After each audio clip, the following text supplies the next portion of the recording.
كل الدول بتحكي لك قلص النفقات، زيد الموارد، بصير في فلوس. طبعا بعمره ما صار في فلوس. طيب شو رأيك إذا زادت النفقات وتقلصت الموارد ومع هيك صار في فلوس؟ طبعا هذا الشيء ضد قوانين الاقتصاد، ضد قوانين الشركات كمان للعلم. بس صارت، الله وكيلك صارت. كيف وأيمت؟ تعال نحكي الحكاية.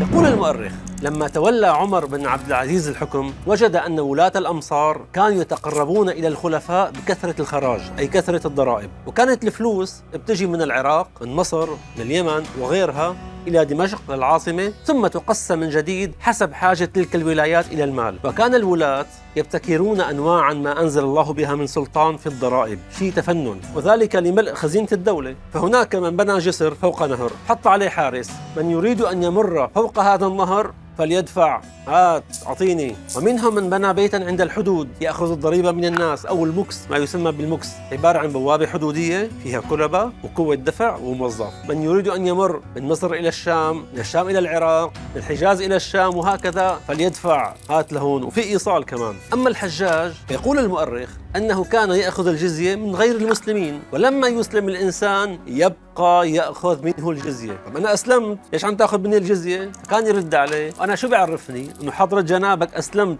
لتهرب من الجزية ولا أسلمت لنفسك؟ إسلامك لنفسك، أما الجزية للدولة. أعطي ما لقيصر لقيصر وما لله لله، هات ادفع. وكان وضع الدولة مثل هلا، قصدي مثل المنشار، الطالع بياكل والنازل بياكل. فلما استلم عمر بن عبد العزيز أراد إيقاف ذلك كله بلا استثناء. أول شيء عمله يغير الطقم كله، عزل الولاة وولى ولاة غيرهم.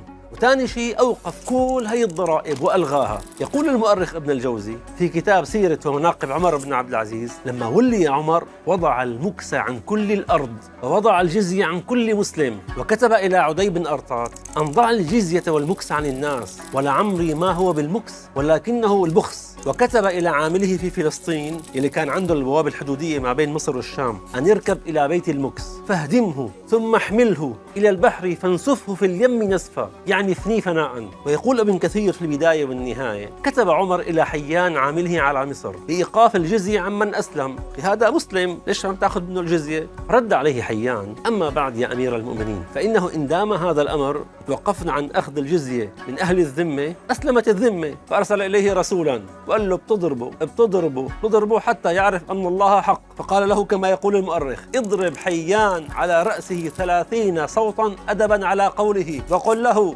ضع الجزية عمن أسلم قبح الله رأيك. فوددت لو أسلموا كلهم حتى نكون أنا وأنت حراثين نعمل من كسب أيدينا. إن الله بعث محمدا داعيا ولم يبعثه جابيا. وكتب أيضا إلى والي اليمن أن ضع الجزية عمن أسلم. فكتب إليه والي اليمن: أخاف أن تتوقف الجزية فيقل الخراج. فقال له عمر: سبحان الله ثم سبحان الله ثم سبحان الله، شو العقلية السقيمة؟ إن لم ترفع لي من اليمن إلا حفنة من كتم، إلا كمشة شعير، فقد علم الله أني مسرور بها. ففعليا أوقف عمر المكس، أي كل ضرائب الجمارك، وأوقف الضرائب التي على الجسور والطرقات، وأوعز إلى الولاة أن يتوقفوا عن أخذ الجزية عمن أسلم. وأيضا من أسلم فعليه جزية متراكمة 2 3 فلا جزية عليه. وقال لأحد الولاة: من أسلم وجزيته في الميزان، يعني إجا حط الجزية في الميزان عم يوزنوها والآن قرر يسلم، ضع عنه الجزية، بيرجعوا الجزية معه في جيبته. بهذه القرارات شو صار؟ توقفت الموارد الضخمة التي كانت تفد إلى العاصمة، ولم يبقى من مورد إلا ما فرضه الله سبحانه وتعالى على الناس. ما هو؟ الزكاة، 2.5% على التجار.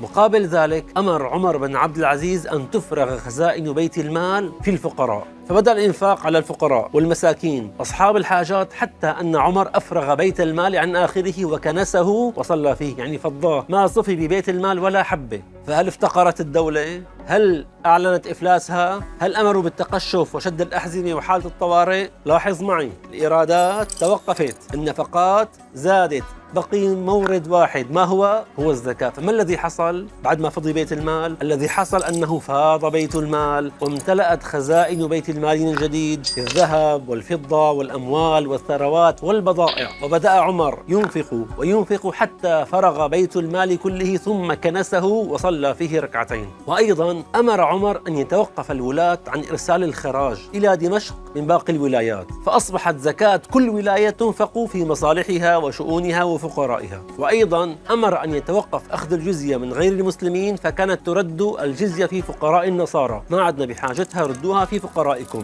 وفاض بيت المال من جديد، فبدأ البحث عن الفقراء فلم يبق فقير، ثم تم الإنفاق على طلاب العلم حتى لم يبق طالب علم لم يكتب في النفقة، ثم على من عليه دين حتى لم يبق غارم، ثم على طالبي الزواج حتى لم يبق أعزب، ثم على كل طفل وكل امرأة وكل صاحب حاجة وكل ابن سبيل. وكفل عمر جميع اليتامى، ووظف لكل مريض خادم ولكل أعمى قائد براتب كله من مال الدولة، وافتدى الأسرى بالمال. وفرض عمر العطاء الراتب الشهري لكل مولود وكل فطيم. وحدد عمر معيار من تجب لهم الزكاة، أي الحد الأدنى من مستوى المعيشة. يا حسرتي علينا، من هم؟ من عنده بيت واحد وفيه أثاث وعنده حصان ولديه خادم وعليه دين فقد استحق الزكاة. يا حسرتي علينا، يعني البيت والخادم والمركوب والأثاث أساسيات وليست كماليات. وضاعف عمر رواتب العاملين في الدولة حتى لا يصبح هنالك لا فساد ولا يعمل بعمل آخر غير خدمة الناس. يعني صارت رواتب العاملين في الدولة عالية جدا، صارت يعني رواتب القطاع العام أعلى من القطاع الخاص. قطاع الخاص ولم يبقى أحد لم تنفق عليه الدولة، لا كبير لا صغير لا مقمط صغير، إلا التجار اللي هن مصدر المال. وصار عمال الدولة يسيرون في الطرقات ينادون: هل من فقير فنعطيه؟ هل من غارم فنقضي عنه دينه؟ هل من طالب زواج فنزوجه؟ هل من صاحب حاجة فنقضيها له؟ ومع هذا الإنفاق شو صار بخزائن بيت المال؟ امتلأت خزائن بيت المال من جديد. ويقول المؤرخ: ثم يأتي الرجل ومعه الصدقة أو الزكاة فما يبرح حتى يرجع بماله كله فقد أغنى عمر الناس. والله الذي أغنى الناس الله وليس عمر بهذا القانون، قانون الزكاة. حتى أن المؤرخ يقول على لسان أحد العاملين في جمع الزكاة: كنا نأخذ الزكاة ممن كنا نتصدق عليهم في العام الماضي، كلما زاد الدفع زادت الأموال، حتى نادى عمر: انثروا القمح على رؤوس الجبال حتى لا يقال جاع طير في بلاد المسلمين. كل هذا حصل خلال ولاية عمر التي لم تستمر أكثر من 2 أشهر، في دولة حدودها من الصين شرقا إلى الأندلس غربا، ومن روسيا شمالا إلى اليمن جنوبا. هكذا كان يعيش الناس في دولة الإسلام وفق قانون الله تعالى في المال الذي يكثر بالبركة ويكثر بإنفاقه وليس بتخزينه. وعلى غير ذلك يعيش اليوم أولياء الشيطان الذين يأخذون ما لا يحل لهم من ضرائب من جيوب الناس ويتذرعون بالاقتصاد وشح الموارد وما في نفقات وإلى ما هنالك. الشيطان يعيدكم الفقر ويأمركم بالفحشاء والله يعيدكم مغفرة منه وفضلا والله واسع عليم. هذا ما قاله المؤرخون في كتبهم، وهذا ما نقلته لكم عما يقوله المؤرخ. أنا إبراهيم كوكي، وكان حديثنا اليوم عن الإنفاق والقطاع العام والقطاع الخاص. القطاع الخاص ما تنسوا شير ولايك، تابعونا على صفحتنا بنص تاريخنا. والسلام عليكم. القطاع الخاص